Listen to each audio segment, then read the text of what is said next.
Iglesia Casa de Dios Bleu presenta la prédica del día 14 de septiembre de 2025, intitulada La verdadera tragedia.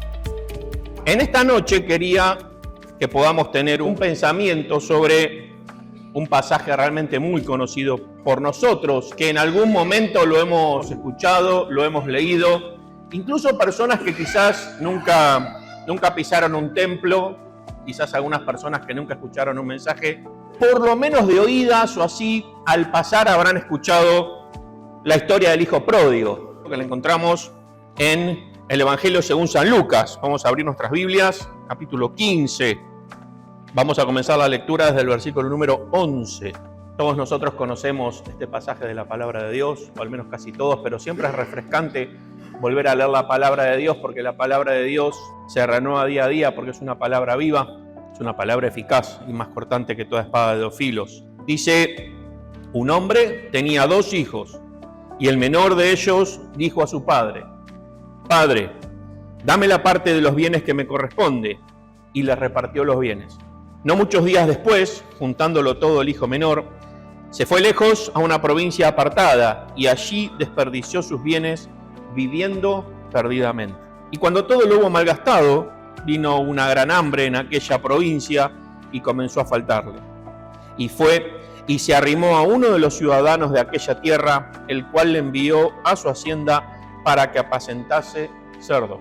Y deseaba llenar su vientre de las algarrobas que comían los cerdos, pero nadie le daba. Y volviendo en sí dijo: ¿cuántos jornaleros en casa de mi padre tienen abundancia de pan, y yo aquí perezco de hambre? Me levantaré e iré a mi padre y le diré: Padre, he pecado contra el cielo y contra ti, ya no soy digno de ser llamado tu hijo. Hazme como a uno de tus jornaleros. Y levantándose vino a su padre, y cuando aún estaba lejos, lo vio su padre, y fue movido a misericordia, y corrió, y se echó sobre su cuello, y le besó. Y el hijo le dijo: Padre, he pecado contra el cielo y contra ti, y ya no soy digno de ser llamado tu hijo. Pero el padre dijo a sus siervos: sacad el mejor vestido y vestidle, y poned un anillo en su mano y calzado en sus pies, y traed el becerro gordo y matadlo, y comamos y hagamos fiesta. Porque este mi hijo muerto era y ha revivido, se había perdido y es hallado. Y comenzaron a regocijarse. Y su hijo mayor estaba en el campo, y cuando vino y llegó cerca de la casa, oyó la música y las danzas, y llamando a uno de los criados le preguntó: ¿qué era aquello?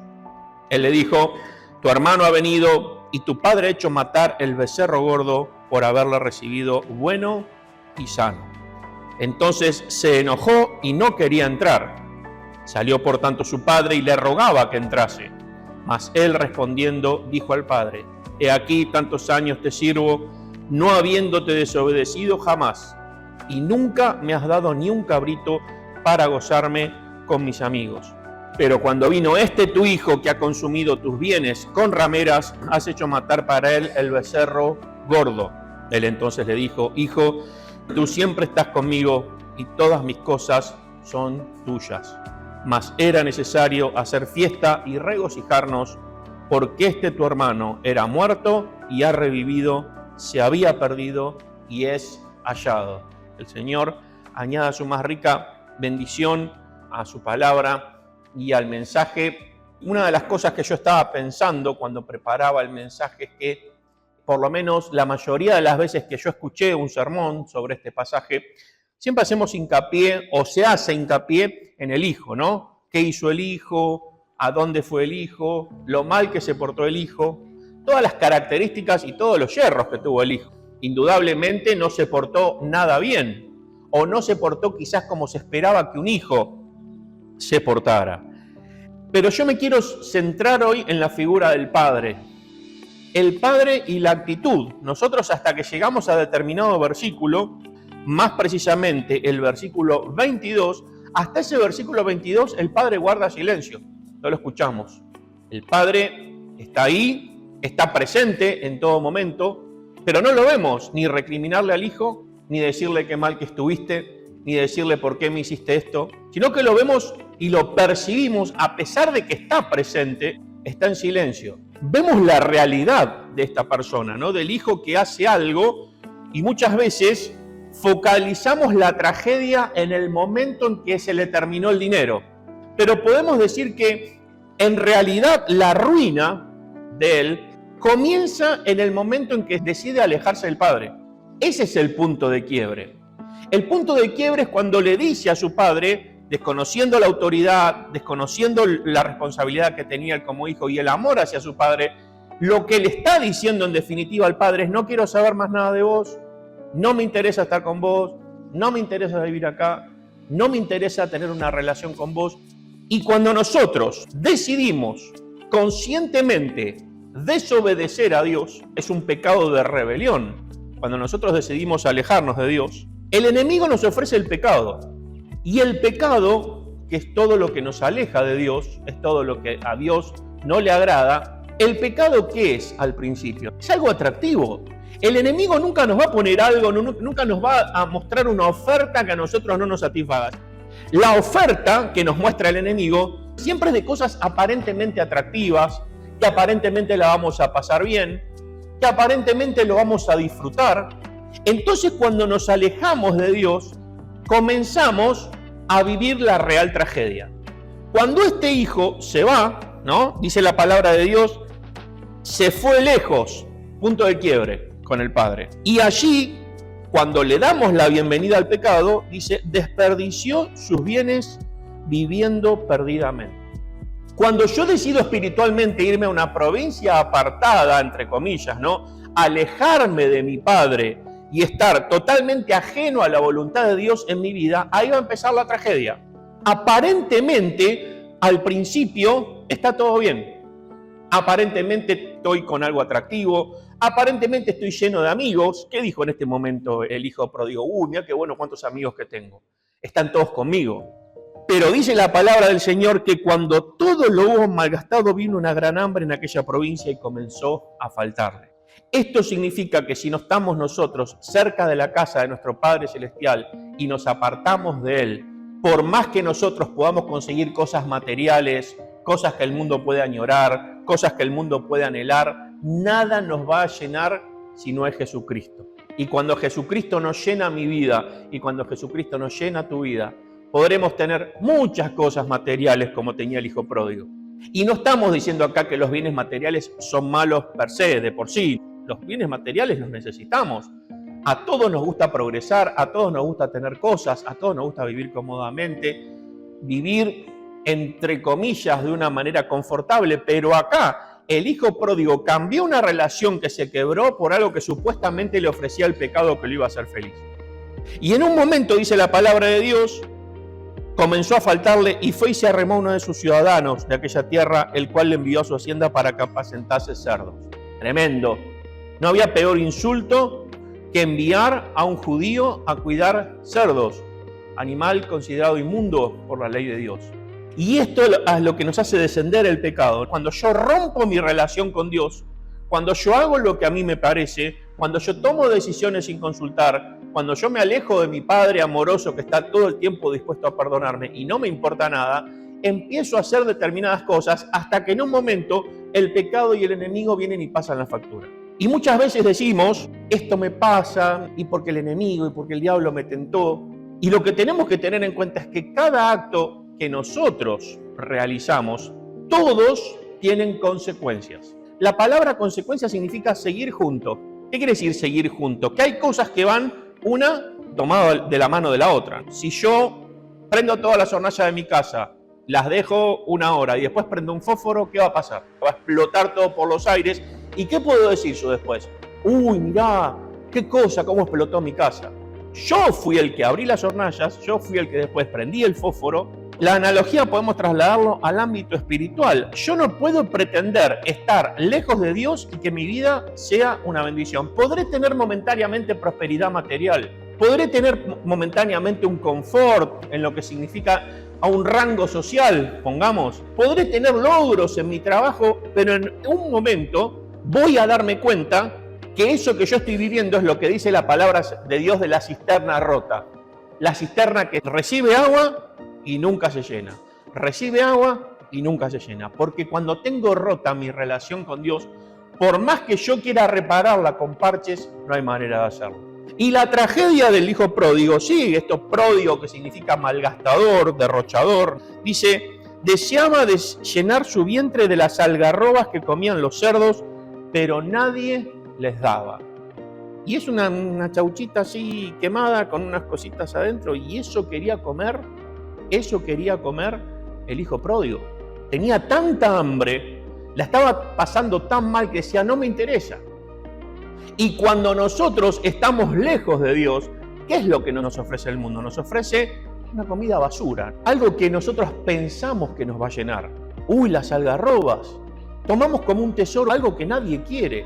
Dice la palabra que él deseaba llenar su estómago con las algarrobas. Y dice que eso que era humillante. Imaginemos al hijo pródigo, lleno de pudrición de los animales, con lo que significa un chiquero. Uno se da cuenta que se está acercando al chiquero por el olor. Imaginemos al hijo pródigo cubierto de toda la porquería que largaban los chanchos, de todo ese barro mezclado con cualquier cosa por haber desechado a su padre. Fijémonos en dónde estaba el hijo pródigo. Un hijo con una importante posición, cómodo, que iba a recibir una gran herencia, que vivía bien, que tenía siervos, que tenía comodidad, termina en un chiquero, lleno de barro, humillado, pisoteado por ser judío, humillado diciendo ni siquiera la basura llena de barro y de excremento de cerdo, ni siquiera eso vas a comer. Y acá hay un pasaje que realmente me conmueve mucho, que dice, en un momento dice el hijo pródigo volviendo en sí. O sea, él tenía un recuerdo de lo que era la casa de su padre. Y volviendo en sí significa como reflexionando, pensando, como diciendo, ¿qué hice? Dice, reflexionando, en la casa de mi padre, ¿cuántos jornaleros o cuántos trabajadores tienen no pan? Abundancia de pan, dice el versículo 17, y yo acá perezco de hambre. Y ahí toma una decisión. Qué importante cuando tomamos nosotros decisiones, más allá de lo que podamos decir, más allá de lo que podamos proclamar, tomar la decisión. La decisión de volver, decir, me levantaré, iré a mi padre y le diré, Padre, he pecado contra el cielo y contra ti, ya no soy digno de ser llamado tu hijo, hazme como a uno de tus jornaleros. Y no solamente él repasa todo lo que le iba a decir al padre, sino que se levanta y va. Y dice, y levantándose vino a su padre, y cuando aún estaba lejos, lo vio su padre, y me encanta esta frase también, fue movido a misericordia. Movido a misericordia, acá tiene que ver mucho con lo que habla la palabra de Dios, que son las entrañas. Las entrañas que tenemos los seres humanos son estómago, intestino, hígado y riñones. Esas son nuestras entrañas. La palabra de Dios habla, muchos y cientos y miles de años, se conmueven las entrañas. Y muchos ridiculizaban, ¿cómo se te van a conmover las entrañas? ¿Cómo se te va a conmover el intestino? ¿Se te va a conmover el estómago? Hasta que se descubrió de que nuestras entrañas tienen neuronas. Por eso cuando nos sentimos mal, cuando alguien nos hace pasar un disgusto, o nosotros hacemos pasar un disgusto a alguien, en general, ¿qué nos empieza a agarrar muchas veces? Dolor de estómago. Porque la palabra de Dios no se equivoca, y si la palabra de Dios dice que se conmueven las entrañas, es porque se conmueven las entrañas. Y lo descubrieron ahora, y ahora es una gran ciencia, y ahora es un gran mérito, algo que la palabra de Dios ya dice hace miles de años. Y esto es lo que le pasó al padre, se le conmovieron las entrañas. ¿Vieron cuando también dice una persona está enamorada? ¿Qué tiene en la panza? Dicen, mariposa. Eso que se conmueven las entrañas. Y vieron que hay, por ejemplo, dice, ay, no sé qué me pasa, hoy no estoy bien de ánimo, no sé, tengo como un vacío acá. Cuando nosotros tocamos acá, justamente estamos en el ámbito de nuestras entrañas, acá y atrás. Y dice la palabra de Dios que cuando el padre ve a su hijo, se fue movido a misericordia, se le conmovieron las entrañas. Se le hizo como un cosquilleo.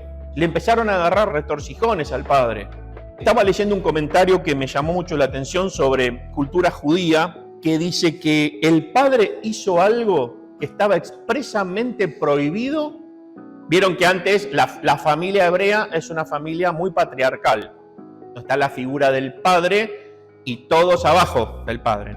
Hay una cosa que la cultura hebrea no acepta, que está en el versículo 20, que dice, hay algo que a los patriarcas no se les permitía hacer y esta persona hizo.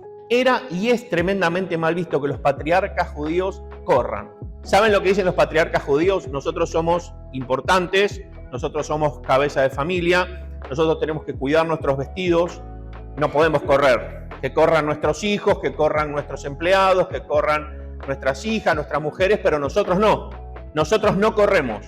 Era tremendamente mal visto, y esa costumbre se sigue manteniendo hasta hoy, mal visto y humillante ver a un patriarca, a un padre de familia, a un cabeza de familia correr.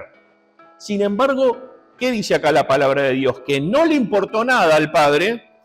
Dice que fue movido a misericordia, se conmovieron sus entrañas y corrió y se echó sobre su cuello y le besó. Y acá la palabra de Dios, cuando dice padre, es un lenguaje muy amoroso. Dice la palabra de Dios, por ejemplo, nosotros tenemos la palabra padre en hebreo que es ab, ave corta, y acá tenemos, en los padres que tenemos acá, ab sería la primera. Cuando le dijo a mi padre en el versículo 12, ¿qué es ab? Es una relación con el padre, pero más formal. Bueno, padre, yo quiero que me des los bienes que me corresponden.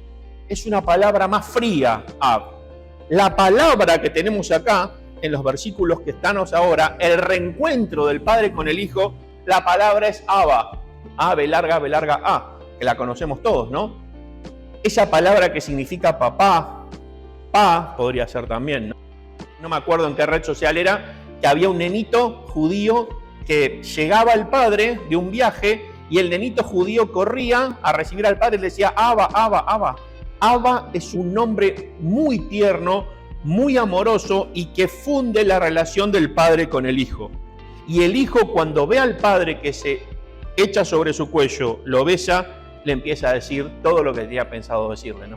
Papá, he pecado contra el cielo y contra vos, ya no soy digno de ser llamado tu hijo. Y por primera vez acá, Abba o su padre lo interrumpe. ¿Y qué dice? El versículo 22. Saquen el mejor vestido y vestidle, pongan un anillo en su mano, calzado en sus pies, traigan el becerro gordo y mátenlo, y comamos y hagamos fiesta, porque mi hijo muerto era y ha revivido, se había perdido y es hallado, y comenzaron a regocijarse. Y acá, ¿qué nos muestra esto? El amor inquebrantable de Dios. ¿Qué hubiéramos hecho nosotros en lugar del padre ese? Yo hablo por mí. Capaz que le hubiera dicho, che, y la plata que te llevaste, no sé, la invertiste, te gastaste todo, ¿a vos te parece? Podría con mucha autoridad el padre haberle echado en cara un montón de cosas. Mirá lo que hiciste, despilfarraste todo, te quedaste sin un centavo, volviste humillado. Sin embargo, el padre lo interrumpe y le dice, ahora van a poner el mejor vestido, le devuelve la dignidad al hijo. Pongan un anillo en su mano, señal de autoridad, porque nuestra relación con Dios no depende de lo que nosotros podamos hacer. Nuestra relación con Dios depende de nuestra posición, quiénes somos. Yo soy hijo de Dios porque un día deposité, como muchos de mis hermanos, deposité mi corazón, mi fe y mi vida en Jesucristo. La posición de hijo a mí no me la saca nadie. Podré ser un hijo desobediente, podré ser un hijo rebelde, podré ser un hijo frío, tibio, pero ¿dejo de ser hijo? No. A todos los papás y las mamás que están acá. Un hijo puede ser de muchas maneras. Puede ser buen hijo, mal hijo, regular, pero nunca pierde la condición de hijo.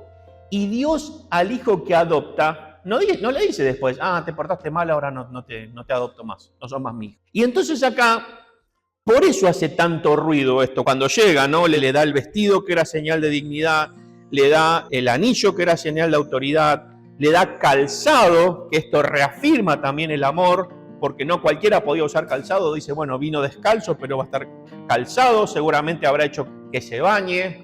Y no solamente eso, sino que trae el becerro, y no solamente el becerro, trae el becerro gordo. El becerro gordo era reservado para las ocasiones más especiales, como por ejemplo festividades religiosas demandadas por Jehová, o cosas muy sublimes, festividades en las ciudades, donde cada uno de los patriarcas llevaba su becerro gordo como ofrenda a Dios, y dice, el becerro gordo es para este momento. Y dice, matadlo, comamos y hagamos fiesta, porque mi hijo era muerto y revivió, se perdió y es hallado. Pero acá había un problema. Y vamos a quebrar unas lanzas por el hijo mayor. ¿Qué hubiéramos pensado nosotros? ¿Qué hubiéramos dicho? Porque ahora, qué malo el hijo mayor, ¿no? Pues siempre fue un retorcido. Si nosotros nos ponemos a recapitular, muchas veces nos sentimos identificados con el hijo mayor. El hijo mayor dice, su hijo mayor estaba en el campo, seguramente trabajando, produciendo dinero para su padre, haciendo crecer su empresa. Vuelve y dice, ¿y esto? ¿Qué escuchó? Dice, escuchó la música y las danzas. Llama a uno de sus criados y le dice, ¿qué pasa acá? ¿Quién cumpleaños? Y el siervo le dice, me imagino la cara del criado, no sabría qué hacer, ¿no? Dice, tu hermano ha venido. Encima el criado era como que le metía bien el dedo en la llaga, ¿no? Decía, y tu padre ha hecho matar el becerro gordo por haberlo recibido bueno y sano.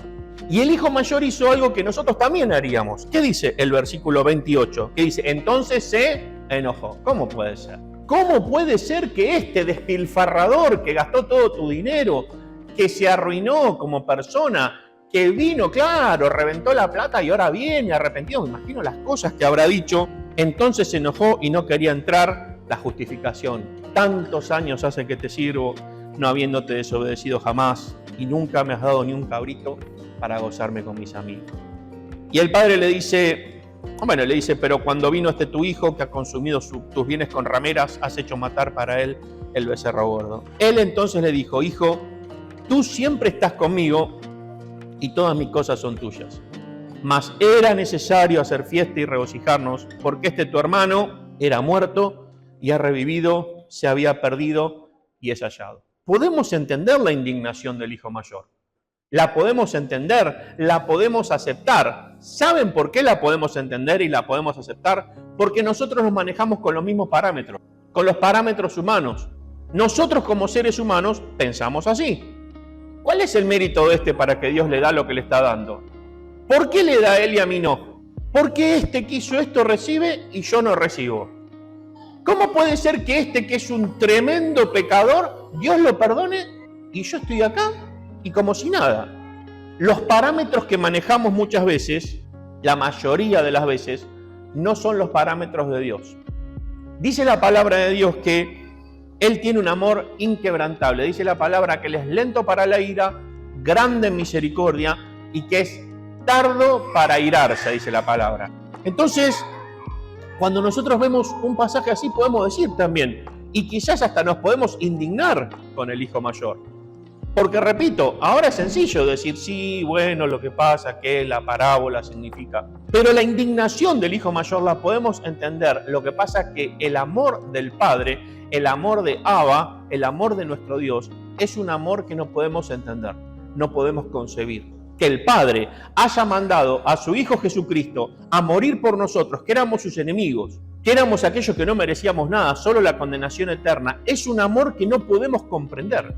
Y habla de las consecuencias también que podemos tener si nos alejamos de la voluntad del Padre y si nos alejamos de lo que Él espera para cada una de nuestras vidas. El amor de Dios no lo podemos concebir, no entra en nuestro razonamiento. La gracia de Dios es una gracia escandalosa, no sabemos dónde están los límites de la gracia de Dios. Y yo siempre digo, yo prefiero ser exagerado con la gracia y no exagerado con la condenación. Por supuesto que el alejarnos de Dios, el pecar, esto que es tan tremendo, el hijo pródigo tuvo sus consecuencias. Por alejarse del padre, por hacer lo que el padre le dijo que no tenía que hacer, y después seguramente su vida no habrá sido la misma, recordando todo lo que había producido en su vida el pecado. El pecado deja en nuestras vidas marcas y deja en nuestras vidas cicatrices. Y el pecado afecta e impacta como una bomba. ¿Vieron esas bombas que estallan? Pero no solamente estallan en el lugar, sino que arrojan como unos pedazos de la bomba que impactan todo lo que tocan. Y cuando la bomba del pecado cae en mi vida y yo acepto esa bomba, la activo y explota, no voy a ser yo solamente el perjudicado, sino que voy a perjudicar a todos los que me rodean. Porque la palabra dice que yo puedo ser bendición y también puedo ser maldición. Dentro de todo eso, porque el pecado solamente trae tristeza, el pecado trae confusión. Dice la palabra, la paga del pecado es muerte. Muerte que produce tristeza en el corazón de Dios. Si yo le tengo miedo a Dios y digo, ay, no voy a pecar porque Dios me va a castigar, todavía estoy bajo la ley. Y si critico a los Gálatas, peor es mi posición, porque yo estoy diciendo, no voy a pecar a ver si Dios me castiga todavía. Si yo digo eso, si le tengo miedo a la condenación, todavía estoy bajo la ley. La gracia de Dios me cubre para cuando peco recibir el perdón, pero la consecuencia de lo que yo hago la tengo que pagar, porque el pecado, justamente, como vimos el significado de la palabra, junto con. El pecado viene junto con sufrimiento, junto con tristeza, junto con muerte, junto con alejamiento de Dios. Trae todo esto que va a haber destrucción en mi vida. En muchos aspectos de mi vida va a haber destrucción. En todo este clima tengo a Jesús que ya cargó los pecados míos en la cruz del Calvario. Yo no tengo que autoofrecerme para morir por mis pecados, porque ya murió el Cordero perfecto. Dice la palabra que Él, Jesús, tomó tus pecados y mis pecados y los cargó sobre sus espaldas. Y que sobre vos y sobre mí había un acta de condenación que nos llevaba directamente al infierno. Había algo escrito que decía que vos y yo nos íbamos directamente al infierno. Lo que hizo Jesús, agarró esa acta y la clavó en la cruz para siempre. Por eso cuando aceptamos su oferta, estamos aceptando el don de Dios, de dejar el pecado, dejar atrás la maldad, dejar atrás lo que nos alejaba de Dios, para recurrir a aquel que únicamente nos puede perdonar, que es Jesucristo. Él dijo, yo soy el camino, la verdad y la vida. Nadie viene al Padre si no es por mí. Dios exige castigo por el pecado. Y en la presencia de Dios el pecado no se tolera. Lo que pasa es que Dios nos mira, dice, a través de Jesús como si nunca hubiéramos pecado. Qué maravilloso que es el Señor. Qué maravilloso que Él nos trajo nuevamente al Padre. Volvimos a ese Padre amoroso, que nunca dejó de ser amoroso, siempre fue amor y es amor. Lo que pasa es que nosotros nos alejamos. Y podemos tomar el ejemplo de decir, gracias Señor, porque hoy estoy acá, no por algo que yo haya hecho, sino por tu amor, por tu misericordia. La gente está muy equivocada, lamentablemente. La gente cree que haciendo sacrificios, yendo a caminar, rezándole a tal o a cual santo, haciendo determinadas ofrendas, dice el Señor, yo soy el camino. Y hoy, más que nunca, en el día de hoy, en la actualidad, más que en todos los años que nos precedieron, tenemos que decir, Jesucristo es el camino, es la verdad y la vida. Nadie viene al Padre si no es por Él. No es Alá, no es Confucio, no es Mahoma, no es Buda, es Jesucristo. Yo soy el camino, la verdad y la vida. Y acá tenemos en nosotros, podemos ver también en nuestra situación, que nosotros fuimos el hijo pródigo, que malgastamos nuestra relación con Dios, que no valoramos nuestra relación con Dios, que decíamos, no, esto está perfecto, lo que yo puedo hacer, ¿qué me importa Dios? Y sin embargo, nuestro Padre siempre nos esperó. Yo muchas veces pienso, qué paciencia que tiene siempre el Señor con nosotros, que nos espera y muchas veces nos alejamos. Muchas veces tenemos una relación como medio flojita con el Señor, no dando lo que al Señor le corresponde. Los cultos, yo al culto le doy al Señor lo que le corresponde. Dice la palabra que no tenemos que dejar de congregarnos. Puedo congregarme y no estoy en el culto, dice la palabra, y yo estoy pecando. Por eso tenemos una deuda tan inmensa y tan eterna con el Señor que nunca la vamos a cubrir nosotros, porque ya está cubierta con la sangre de Cristo. Hoy justamente venimos a recordar a Cristo crucificado. Para los judíos ciertamente tropezadero y para los gentiles locura. Ya muchos van a decir, no, eso es una locura. Y no sé, no, eso no queremos saber nada con Jesús. Pero para ustedes es la piedra que fue desechada. Hoy venimos a honrar, a adorar, a bendecir y a alabar a la piedra que fue desechada. Hoy en día sigue siendo la piedra desechada Jesús. Jesús no, cualquier otro sí, Jesús no. ¿Por qué será que siempre atacan a las iglesias cristianas? Es llamativo, ¿no? Fíjense que nunca se hacen manifestaciones de protesta frente a una mezquita, frente a un templo de cualquier religión. Siempre el tema es con los cristianos. Y muchas personas que se están dando cuenta, aunque no son creyentes, muchos dicen, evidentemente se la están agarrando con Jesús porque Jesús es el verdadero. ¿Para qué vamos a atacar la mentira si la mentira ya está confundiendo? ¿Para qué vamos a atacar a Alá si Alá creen que es un Dios pero en realidad es un demonio? ¿Para qué lo vamos a atacar a Alá? Si no, la gente está confundida y están bien así. Pero nosotros, como el hijo pródigo, tenemos a nuestro Padre. Y a pesar de que no parezca, muchas veces el bien va a ganar. Vieron que muchas veces dicen, no, ¿cómo parece? Esto no tiene solución. Hoy estábamos leyendo en Isaías que va a haber un caos tan grande en la tierra hasta que venga Jesús y ponga a cada uno en su lugar. Y toda rodilla va a declarar que Jesús es el Señor, para gloria del Padre.